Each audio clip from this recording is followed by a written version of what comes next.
உங்கள் தந்திவன் தொலைக்காட்சியில் பிரமாதம். சரணாகரன் ஜெயில் என்று வெளியே வந்ததுக்கு அப்புறம் ஒரு புயல் கிளம்புன்னு சொன்ன என்னதையா, உறவுகளில் பிளவு, அப்பனையும் மகனையும் வாசலை விட்டு வெளியே அமிச்சாச்சோம். இனிமே அந்த குடும்பம் ஒக்கு வீர ஆணி வீர பிரியணும். உற்சாகத்தில் முத்துலட்சுமி. ஏன் வீட்டு விட்டு வந்த? நான் இனிமே அந்த வீட்டுக்கு போக மாட்டேன். ராகவன் சார் எப்படி இருக்காரு? ராகவன் சாரா? என்ன ஸ்னேகா, உறவு தெரியாதப்போ அவர் உரிமையா அன்பா மாமான்னு கூப்பிட்ட. நீ அவர் சொந்த தங்கச்சி பொண்ணு. இனிமே நமக்குள்ள எந்த உறவு முறையுமே நியாயமாங்கிற சந்தேகம் எனக்கு வர ஆரம்பிச்சிருச்சு. உனக்கு என்ன பிரச்சனை? எனக்கு ஒரே ஒரு பிரச்சனை, அது நீ. அதனால இந்த பிரச்சனையை தொலைச்சி தலைமொழிகிட்டு புது வாழ்க்கையை தொடங்கலான்ற முடிவுக்கு வந்துட்டேன். இது சொல்லுதான் என்ன வர சொன்னியா? ஆமா.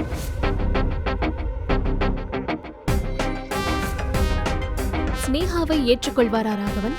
தாமரை தினமும் பிற்பகல் 1 மணிக்கு.